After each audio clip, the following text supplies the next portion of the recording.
these are some things that you can do to reduce nervousness. The way that most people prepare for a speech actually adds to the nervousness versus reducing it.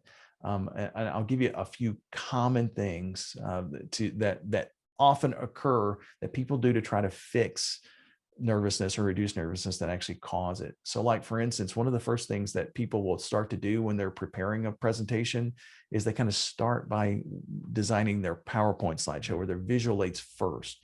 The PowerPoint slides they're visual aids for the audience. They aren't cheat notes to help you remember what you're going to say. So when a presenter starts by creating the PowerPoint deck, then he or she will likely create a delivery method where they speak and then click and then speak and then click and then speak and then click. And that type of presentation is going to be pretty boring.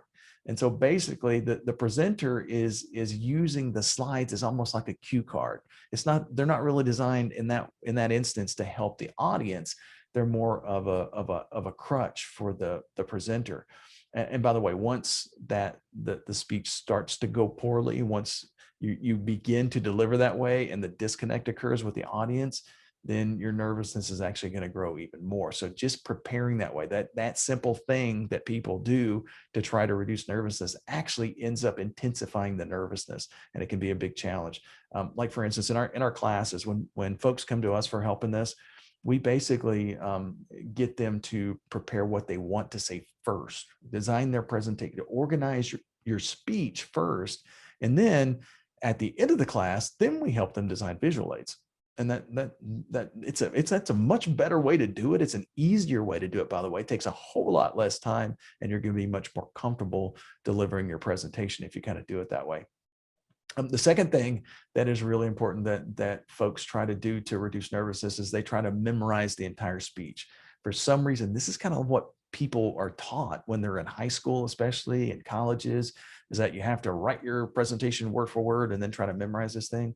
But when a presenter tries to memorize a speech word for word and then rehearse the timings, then a number of interesting things will occur that actually cause the nervousness to increase. Like, if you get to a point where you forget part of the speech, then basically you're already nervous, and your nervousness is going to shoot through the roof.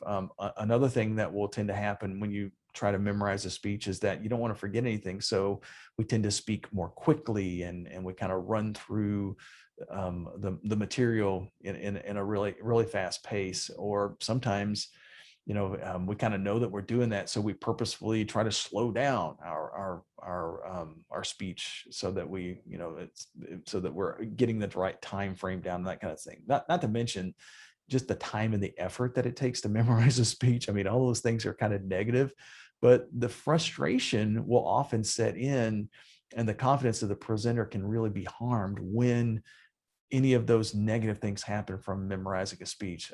So like for instance, when I'm coaching somebody in my class, I like to show the presenters a really simple step-by-step process to help them design a speech in an outline format. It makes it a little bit more spontaneous, easier to adjust the timing, by the way. If the requested length of the speech changes at the last minute, then people using the techniques that we show them how to do will actually help them hit the time frame exactly on the fly, which most professional speakers can't do that. So it's a really cool technique. So basically the way that we're able to get people to do that, though, is we get them away from that memorized speech technique, because it doesn't really work well anyway. The third one is the third mistake anyway that people make is over rehearsing. So one of the things that I suggest that presenters do is rehearse a really well-designed speech. Once you get a really good speech design, rehearse it once, maybe twice, and then get up and deliver the presentation. If you over-rehearse, you're going to cause it's going to cause you to kind of slip into that memorizing the speech pitfall that I was talking about a few minutes ago. So it makes it to where you're going to say something. Well, you practice 5 or 6 times, and maybe the 4th time you say it just perfectly. You're like, okay, I'm going to try to say it that way again. And so now you kind of slip back into the memorized speech. If you forget where you're at or something like that, it makes it more challenging. So just kind of keep in mind that it typically, if you practice once or twice, twice, the energy level that you have is going to remain high. It's still going to be fun and interesting for you. And if it's fun and interesting for you, there's a good chance it's going to be more fun and interesting for the people that are in your audience as well.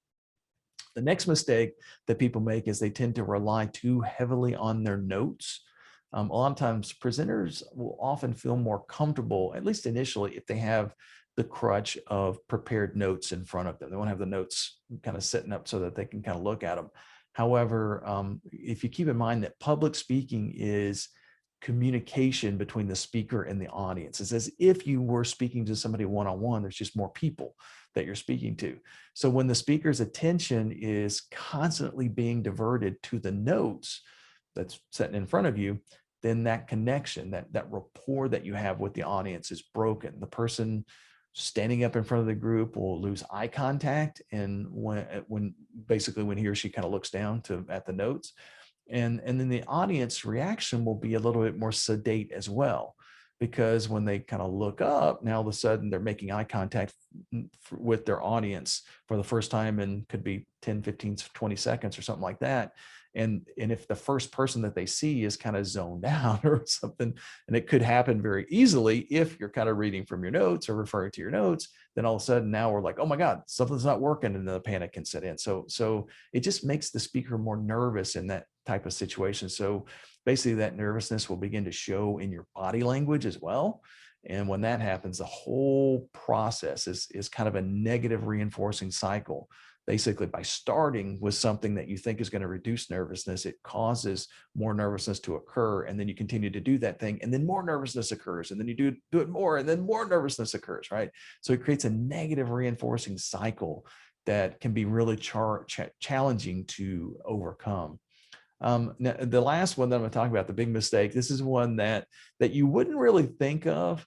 It's basically when you listen to well-intentioned coworkers or friends, right? These are people that they're trying to make you feel more comfortable. They're trying to help you. But when you feel uncomfortable and you turn to one of these friends or coworkers for coaching, the big challenge with this is that most of the people that you're going to be talking to, or that you're going to be asking advice from, they're very quick to pick up on mistakes, but not so quick to pick up on successes. So if you remember how earlier I talked about how success leads to confidence and then failures lead to nervousness, the more successes that you can string together, the more confident you're going to be. The more perceived failures, even if you did really well, but if you don't think you did well, the more of those things that you string together, the more nervousness that you're going to feel.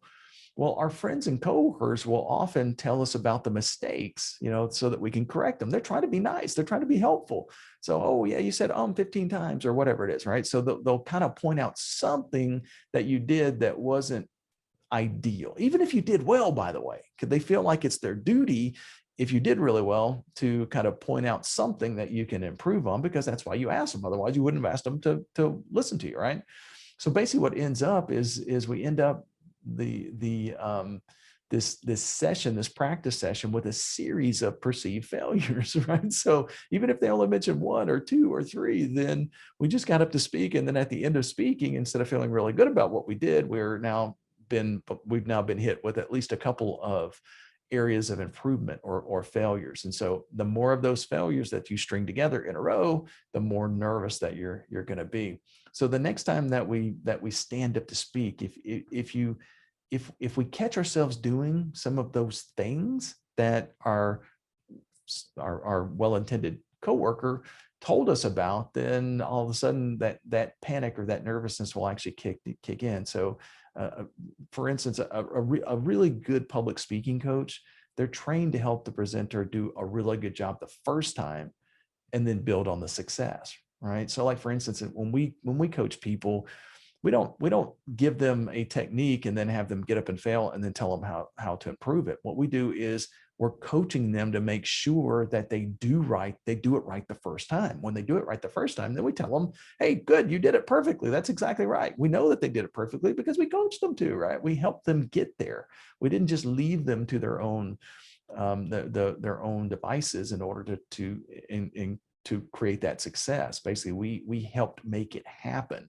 So now once they have that success, we kind of show them, hey, look, this is what you just did, and that was a pretty good success. Now let's try something new, and then teach them how to do something else. And that technique works. It works much faster, and it's way more comfortable than the wait until somebody fails and then tell them how they failed technique, which doesn't work really well. So basically, if you're doing any of those 5 things, then really all the relaxation techniques in the world, they're not going to help. And in fact, you can do a lot of deep breathing when you feel this anxiety, but if that's the case, it's going to be counterproductive if you're shortness of breath, if you have a shortness of breath. So the great thing is that just by changing a few things that you do to prepare, you can actually reduce many of the fears of public speaking. So basically, what we're going to cover in the next session is I'm going to cover a simple step-by-step process that you can use to help you reduce this nervousness. Do these things, your nervousness will go away. Very simple. Like I said, I'm going to pull back the curtain next week and kind of show you what we're doing and actually show you how to do this.